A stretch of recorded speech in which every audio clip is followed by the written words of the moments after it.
Hey guys, let's get more news about Steelers, but first, don't forget to subscribe and leave your like. Mark Madden, a decades-old tradition, Steelers would rather be right than win in Week 13 at Cincinnati. The Pittsburgh Steelers beat the Bengals, 44-38.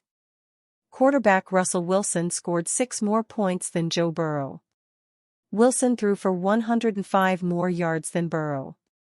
Wilson threw for 3 touchdowns, same as Burrow.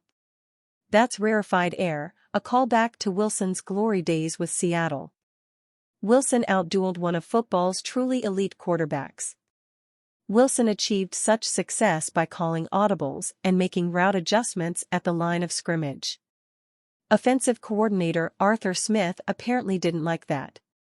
The Steelers posted 520 yards of total offense, their most since 2018. Smith must not have liked that either. The reported conflict between Wilson and Smith illuminates clearly how the Steelers are their own worst enemy and, frankly, absolutely insane. It also illustrates why the Steelers won't be fixed by those currently in charge. Wilson deviated from the game plan. It didn't matter that it worked. The Steelers prefer to run the ball. Force a low-scoring rock fight. It's a Mike Tomlin trademark. After Week 13, Wilson did as he was instructed. It didn't work. The Steelers lost their last 5 games, including the first round of the playoffs. They averaged just 14.2 points per game over that span, never scoring over 17 points. Wilson's passing stats shrunk by more than 60 yards per game. The Steelers lost 19-17 to visiting Cincinnati in the regular season finale. The same team they beat 44-38 5 weeks earlier at Cincy. The Steelers won the shootout. They lost the rock fight. It's stupidity and stubbornness on the part of Smith and Tomlin. The latter signs off on everything. Nobody working under Tomlin has autonomy. It's the style of football the Steelers want. After the season, owner Art Rooney too bleated about the importance of the running game. It is important. If you can do it. The Steelers prefer to run the ball. Control the clock. Play elite defense. Bully the opposition. But they can't do any of that. Never mind that it's a prehistoric approach. The Steelers aren't the Philadelphia Eagles.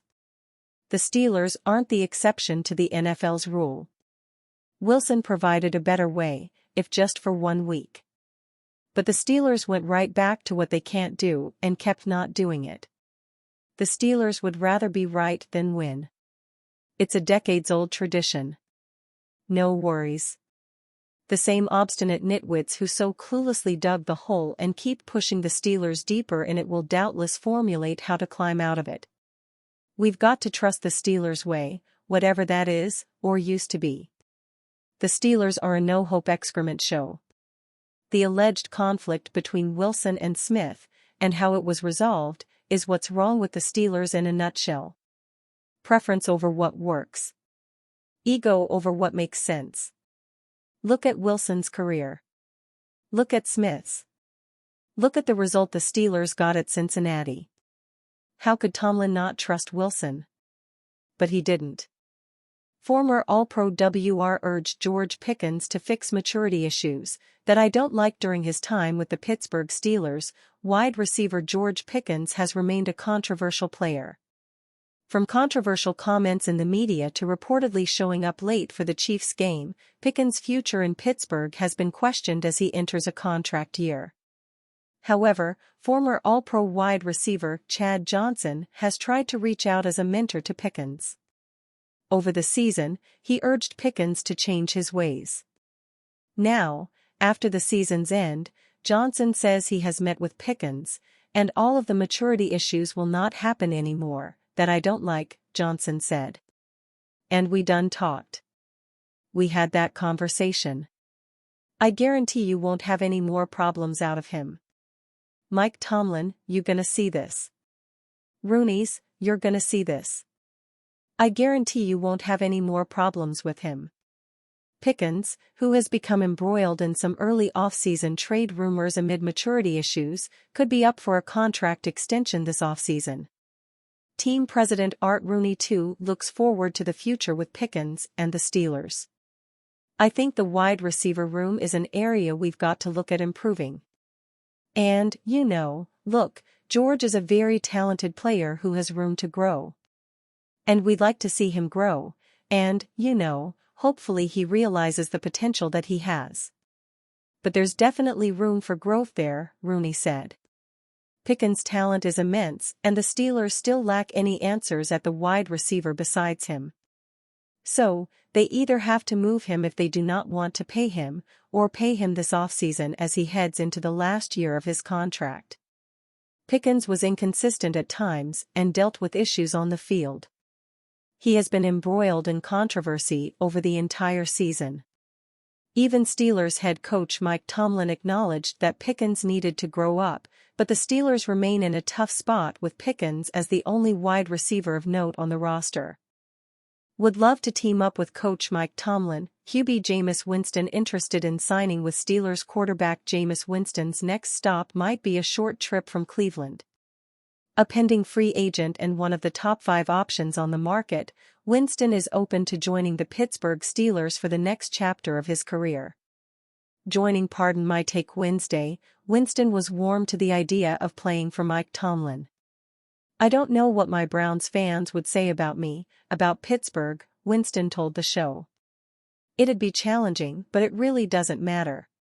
If that opportunity presents itself, I would love to team up with Coach Mike Tomlin." Attending the Super Bowl and a visible face in the media, Winston has made his pitch throughout the week. From Philadelphia Eagles RB Saquon Barkley suggesting he should sign with the New York Giants, a dig at his old team, Winston is marketing himself as the page turns on Cleveland. The Browns don't seem likely to re-sign Winston, likely eyeing a cheap rookie contract to offset the anchor that has become Deshaun Watson's deal. Winston began the 2024 season as Watson's backup before being named starter after Watson's season-ending Achilles tear. Immediately, Cleveland's offense improved and made more splash plays than had did under Watson. Winston started 7 games, throwing for more than 2,100 yards, 13 touchdowns, and 12 interceptions on the season. 3 of those picks came against Pittsburgh, including one by Keanu Benton. Winston's affinity for the Steelers involves former coach Bruce Arians. "I admire Coach Mike Tomlin so much," he said. "The first Super Bowl ring I ever held in my hand was a 2008 Pittsburgh Steelers Super Bowl ring from Bruce Arians. So that definitely is aligned with my vision." Pittsburgh has a need at quarterback, but Winston would be an unlikely source to fill it. Even as a backup, Winston's volatile nature doesn't fit well with the Steelers' philosophy of taking care of the football and winning with defense. Winston has always been a gunslinger capable of making wow plays, including a long touchdown against Pittsburgh in their 2024 rematch, after upsetting the Steelers in the first meeting, but he makes just as many mistakes. Interceptions come in bunches, and he's still remembered as the only quarterback in history to make the 30-30 club, throwing 33 touchdowns and 30 interceptions in 2019 with the Tampa Bay Buccaneers. And you, fan? What do you think of the Jameis Winston situation? Leave your opinion in the comments.